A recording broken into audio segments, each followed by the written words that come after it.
All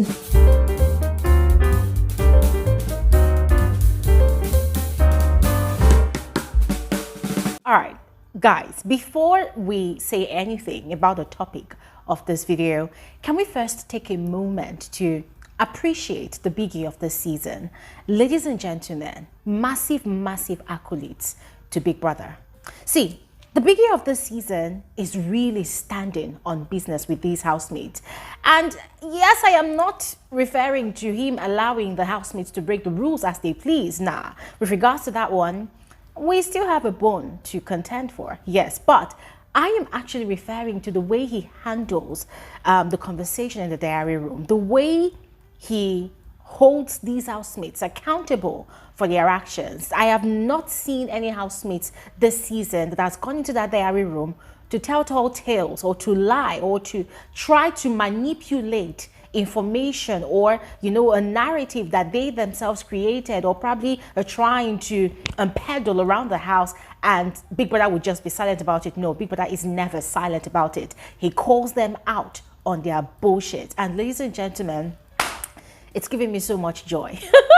It is giving me so much joy. I mean, even down to the littlest things that you would think he would overlook.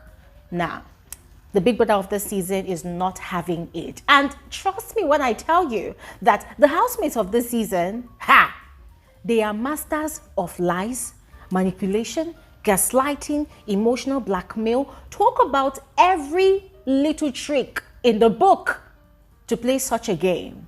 They all have it. But Big Brother is always, always 10 steps ahead of them, because of course Big Brother sees and hears everything. And though I'm not sure, but the Biggie of the season is totally reminding me of the Biggie of the Big Brother Naija All-Star season.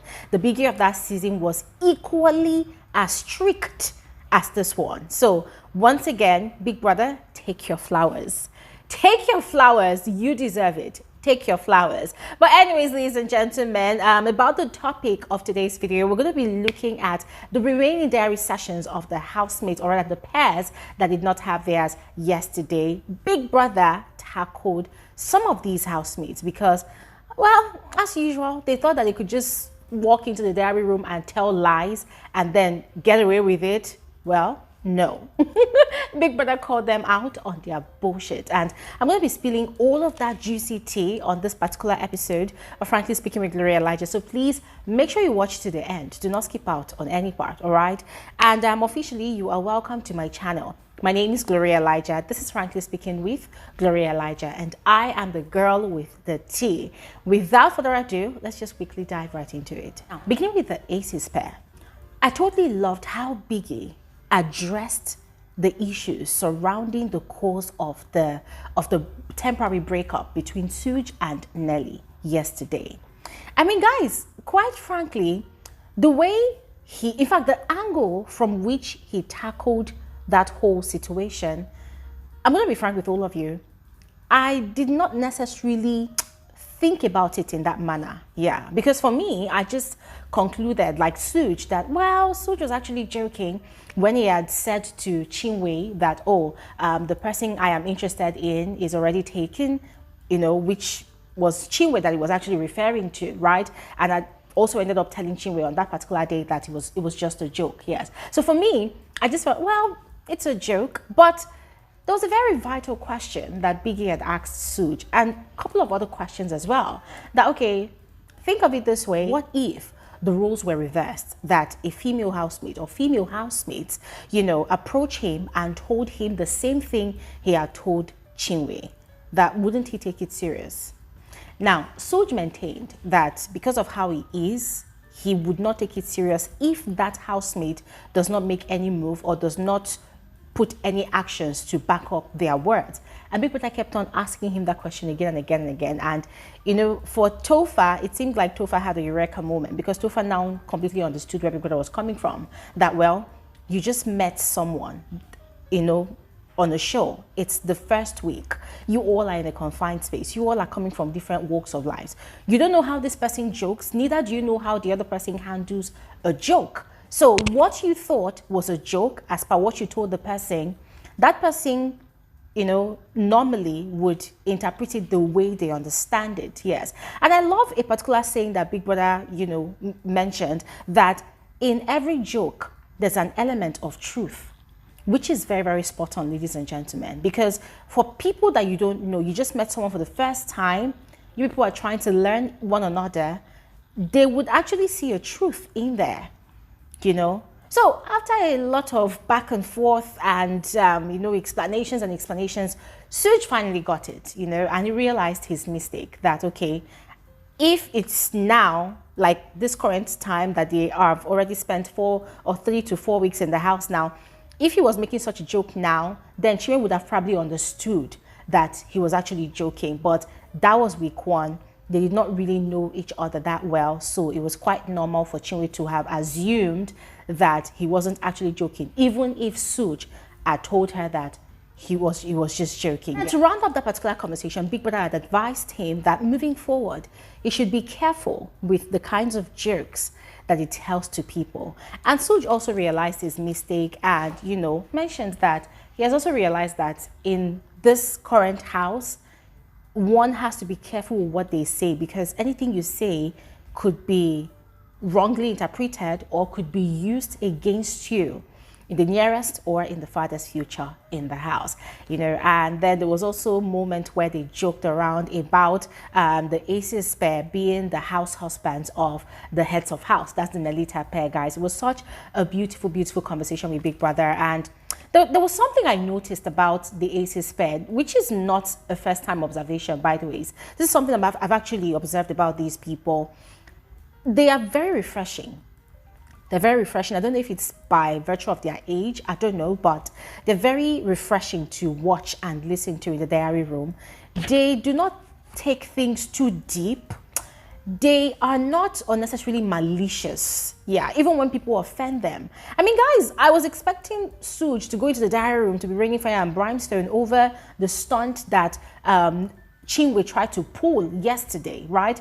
But the guy was like, whatever. Like, it wasn't really bothered, because for him, he is already having conversations with Nelly and they are already patching up their relationship, yes, which is a good step for them. So he wasn't really bothered or even worried about, getting his own pound of flesh. For him now, it's not really necessary, So I always find it refreshing when they come into the diary room with that clean energy. I don't know if I'm the only one that's noticed it. If you have, please let me know in the comment section below. Sean and Victoria's diary session was quite interesting, as it turns out that Biggie has been observing and has noticed Sean's dominant nature whenever it comes to making bold decisions for the pair.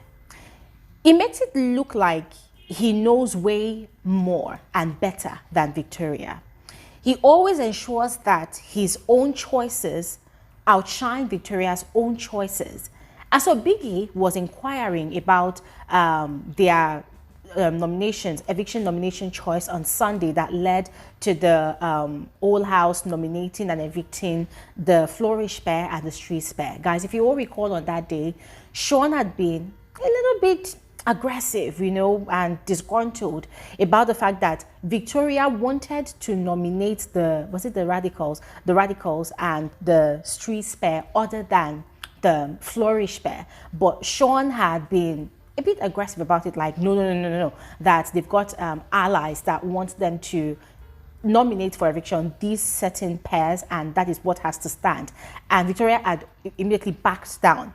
Now, the same thing happened again on Monday during their nomination process, when pairs had to nominate at least 2 housemates, put them up for possible eviction this week. And once again, Sean did the same thing. And guys, this is not the first time Sean is doing this. This has been happening from week 1, yes. So Victoria was quite hurt because, according to her, DJ Flo was her best friend in the house. When she was struggling to settle down in the first 2 weeks of the season, DJ Flo was always there for her. There was also Mayor. In fact, according to her, most of the people when she was struggling to settle down in the first 2 weeks of this season, DJ Flo and Mayor, they were there for her, but she would rather have wanted DJ Flo to still remain in the house because she was more like her best friend. So she was really hurt. And I'd even gone ahead to start sleeping on DJ Flo's bed, to show how much she really missed her in the house, And it seemed like Biggie was quite offended by how Sean handled all of those things, because he finally advised, guys, before Biggie even reached the point where he could advise them, Sean was acting like he didn't understand what I was saying. Victoria was, trying to defend Sean, not to make it look like she was throwing him under the bus. There was a bit of a lengthy back and forth, which had Big Brother in silence. Big Brother was just quiet and just allowed them to squash whatever they were dealing with right there and then. And then finally, Biggie explained that from the look of things, Sean has been making decisions that have caused the elimination of most of Victoria's allies in the house other than his, that normally there should be a balance. And so he had gone ahead to advise Victoria to be more assertive and to Sean to learn to indulge Victoria more other than always wanting to make the dominant decisions. And, and the way Sean, acted like he actually understood what Big Brother was saying, frankly speaking, I don't think Sean actually understood. The guys got this, I don't know. Let me not say much. But ladies and gentlemen, let me know if you see what I'm talking about, or what Big Brother is actually talking about as well. Let me know your thoughts in the comment section below. Now, quickly moving on to the radicals. Before the radicals, the Mbadwe twins had their diary session, but it was quite brief. Nothing too crazy or dramatic happened, yes. But then when it was the turn of Michky and Fairme of the radicals pair, guys, towards the end of their session, I was laughing so hard because Michky, it turns out, is very much obsessed with the Wani X Handy twins. Because ladies and gentlemen, tell me why this guy cannot breathe if he doesn't mention the name of Handy especially. And so Big Brother asked him, okay, what is up? What is it with these twin sisters? And this guy went on and on and on again with the same story and narrative he's been peddling around the house about the sisters. And I don't know why these housemates always do this. They go into the diary room lying, forgetting that the person that they are talking to sees and hears everything. All Big Brother needs to do is to rewind the tape, check the specific date, and call them out on their bullshit. And I don't know, guys, it was just so, I don't know, I think it was more hilarious than annoying watching and listening to Michky talking about how he feels like the twin sisters do not like him, blah, blah, blah. And Big Brother asked him, did you tell them that you like them?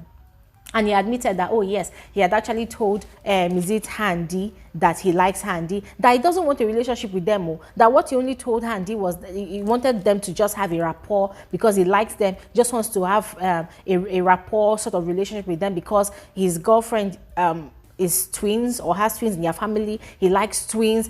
So Big Brother asked a very valid question, that if really you did not want a relationship with any of the twin sisters, knowing fully well that Wani is already in a ship with Sean, why didn't you go talking to Wani?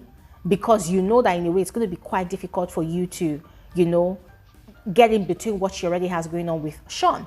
Why did you go to the single sister, the one that does not have a relationship? Why did you go to that one if you did not think that it was going to be easy for you to get down with that one? Why? Michky could not talk. In fact, by the time he was talking, once again, he was blabbing. And ladies and gentlemen, the guy was just going around and around in circles, was just lying. All I could do was just laugh because the whole situation was ridiculously funny. Yeah, it did not make sense. It did not make sense. It was just very glaring that Michky is obsessed with Handy especially. He desperately wants to be in a relationship with Handy. So instead of being a man, grabbing his balls like a man and walking up to Handy, forgetting his emotions to her and letting her know his true intentions, this guy is living in delusion and in denial, lying to himself that, oh, he does not want anything to do with them, he just wants to be talking to them. And I'm like, well, bro, they already talked to you, but you're still not satisfied. Hence the reason you still go around the house smearing their name around the place, calling them cheap, calling them stink.